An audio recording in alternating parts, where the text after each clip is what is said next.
Between the 70s and 90s, Alitalia was a source of pride for Italians. Elegant, iconic, respected.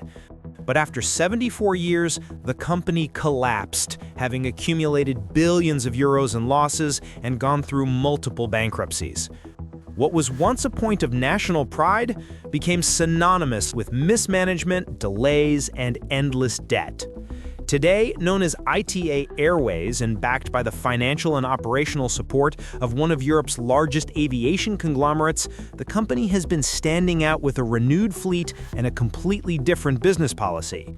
And for the first time in over 20 years, Italy may finally have a truly competitive airline. If you're also passionate about the world of aviation, consider subscribing to the channel and supporting our team. Italy is the fifth most visited country in the world, with over 60 million international tourists per year. Rome, Milan, Venice, Florence, cities on practically every traveler's bucket list on the planet. And geographically, Italy is strategically positioned at the heart of the Mediterranean, perfect for connecting Europe, the Middle East, Africa, and even Latin America.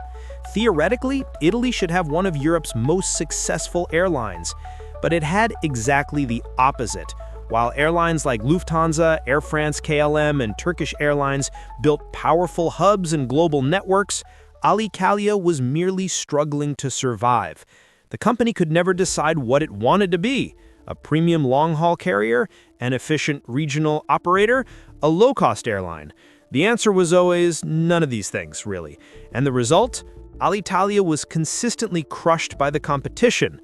Domestically, Ryanair and Wizz Air dominated the Italian market with prices impossible to compete with. Internationally, giants like Lufthansa and Emirates offered superior products, reliable punctuality, and real connectivity. In 2019, Ryanair carried more passengers in Italy than Alitalia itself. The Italian national carrier lost to an Irish low-cost airline in its own market. And the tragedy is that the potential was always there. Rome Fiumicino is a 5-star airport according to Skytrax. Millions of Italians live abroad, creating natural demand for transatlantic routes. The Italian-style brand has global value, but all of this was wasted by management that never worked. Alitalia was founded shortly after World War II, in '47, with just 4 Fiat G12 aircraft leased from the Italian Air Force. For years, the company was an icon. Popes flew Alitalia. Celebrities like Sophia Loren were brand ambassadors. Uniforms were designed by Giorgio Armani. The onboard food was genuinely Italian and surprisingly good. But behind the elegance, there was a not-so-beautiful reality. Alitalia only made a profit in a single year since its founding, '98. 1 year in 74 years of operation. The collapse truly began in the 2000s. In 2008, Alitalia entered bankruptcy for the first time.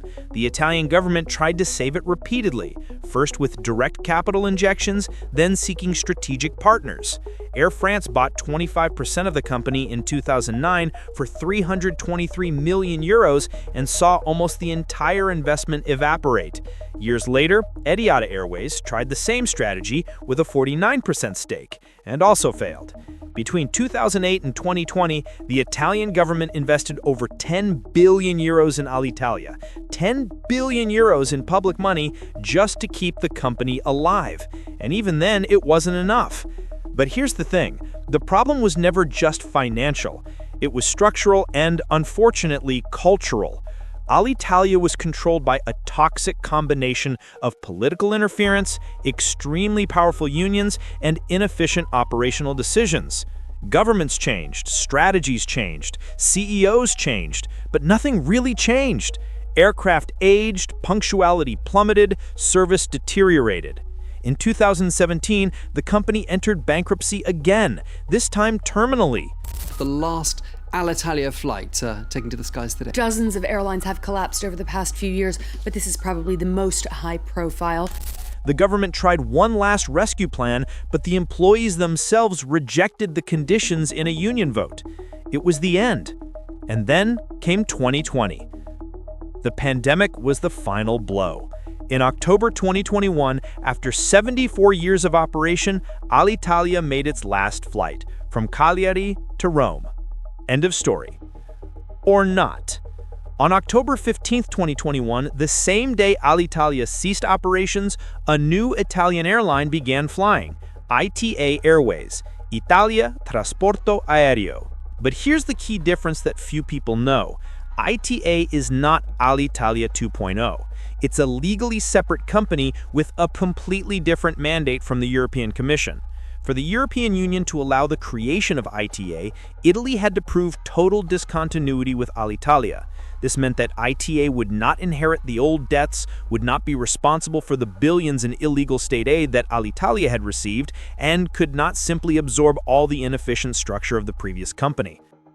ITA started small, but with a clear plan: completely renew the fleet, rethink the route network, modernize the onboard experience, and crucially, find a strategic partner who could bring operational expertise and scale.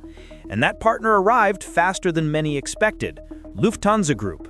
In January 2025, after years of negotiations and regulatory approvals, Lufthansa officially acquired 41% of ITA Airways for €325 million, with contractual options to increase the stake to 100% by 2033.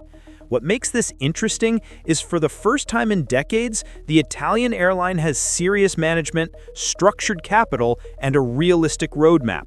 Carsten Spohr, CEO of Lufthansa, was direct. Italy is already our second most important market outside the group's home countries and the United States.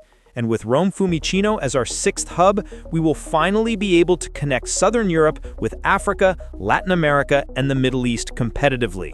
And to make this possible, ITA is undergoing a transformation that goes well beyond just changing ownership. The first major change was the fleet. Alitalia flew with a chaotic mix of Boeings and Airbuses of various generations, with leasing contracts fragmented among 12 different companies. It was operationally expensive, inefficient, and impossible to standardize. ITA did something Alitalia never managed. It chose a single manufacturer and planned the renewal strategically. Currently, there are 103 aircraft in total: 6 Airbus A350-900, 11 A330-900neo, 5 A330-200 being retired, 15 A321neo, 15 A320neo, 24 A320-200, 8 A319, 11 A220-300, and 8 A220-100. The average fleet age dropped from 12 years in 2021 to 8 years in 2024 and continues to decrease. Today, more than 50% of ITA's fleet consists of new generation aircraft, a rate that exceeds twice the European average. The plan by the end of 2025 is that all the old A330-200s inherited from Alitalia will be retired from service, leaving ITA with a long-haul fleet exclusively composed of A330neo and A350, two of the most efficient and modern aircraft in the world. Now, you might be thinking, okay, new planes are good, but what really matters is the onboard experience. And that's where ITA is also changing the game. ITA's A330-900neo aircraft were designed internally with 3 service classes: 30 seats in business class with modern configuration and privacy, 24 seats in premium economy, a class Alitalia never had, 237 seats in economy with individual entertainment and connectivity. The food? Still Italian, but now developed in partnership with renowned chefs and premium Italian brands. The uniforms were redesigned, the branding was modernized, maintaining the colors of the Italian flag, but with a contemporary aesthetic. For the first time in decades, flying with Italy's national airline doesn't feel like an outdated experience. And there's something more important happening behind the scenes: technological migration. ITA is implementing completely new systems for reservations, operations, maintenance, and customer service. Everything Alitalia used, legacy systems, manual processes, fragmented infrastructure, is being replaced by modern platforms integrated into the Lufthansa Group ecosystem.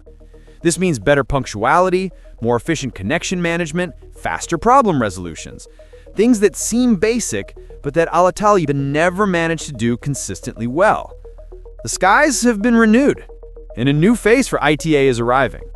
In 2025, ITA left SkyTeam and will be officially integrated into Star Alliance in the first half of 2026. Members of ITA's Volare program can now earn and redeem miles with Lufthansa's Miles & More, and vice versa. Eligible ITA passengers have access to over 130 Lufthansa Group and Star Alliance partner lounges globally. ITA began code sharing with Lufthansa, Swiss, Austrian Airlines, and Brussels Airlines on over 100 routes initially, with plans to expand to over 250 destinations. Rome Fiumicino is now officially Lufthansa Group's 6th hub and the southernmost geographically. And this is not trivial. While Frankfurt and Munich are excellent for connecting Europe with Asia and North America, Rome is positioned perfectly for Latin America, Sub-Saharan Africa, and the Middle East, destinations where Lufthansa historically had less presence. ITA is also benefiting from the Lufthansa Group purchasing power.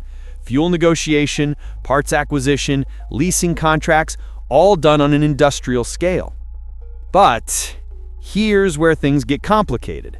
Lufthansa has a reputation for being extremely operationally disciplined, some would say even excessively conservative. German corporate culture and Italian corporate culture are, let's say, different. Powerful unions, emotional rather than rational decisions, pressure to maintain unprofitable routes are challenges. Now with Jörg Eberhard, formerly of Austrian Airlines, as CEO of ITA since January 2025, operational management is in Lufthansa's hands, but the tension between efficiency and politics still exists. And there's the competition. Italy is dominated by low costs. Ryanair and Wizz Air remain aggressive. ITA cannot compete on price alone. It has to offer a visibly superior product. Ultimately, ITA Airways represents the best chance Italian aviation has had in 20 years to have a truly competitive airline. It has everything Alitalia never had at the same time: structured capital, serious professional management, modern fleet, zero old deaths, a global strategic partner with proven expertise, and a clear integration plan with defined timelines. And for the first time, this seems truly possible. The key is execution. The strategy is there, the resources are there, the demand is there. Now it's about implementing consistently, maintaining operational discipline, and resisting the political pressures that destroyed Alitalia. If ITA can do this, if it can operate as a modern and competitive airline within the Lufthansa ecosystem while maintaining Italian elegance and identity, then yes, Italy will finally have an airline it can be proud of again. So here's my question for you. Do you think ITA Airways will truly succeed in establishing itself as a competitive airline in the long term? Or is the Italian aviation model fundamentally doomed by geography, low-cost competition, and political complexity? Let me know in the comments.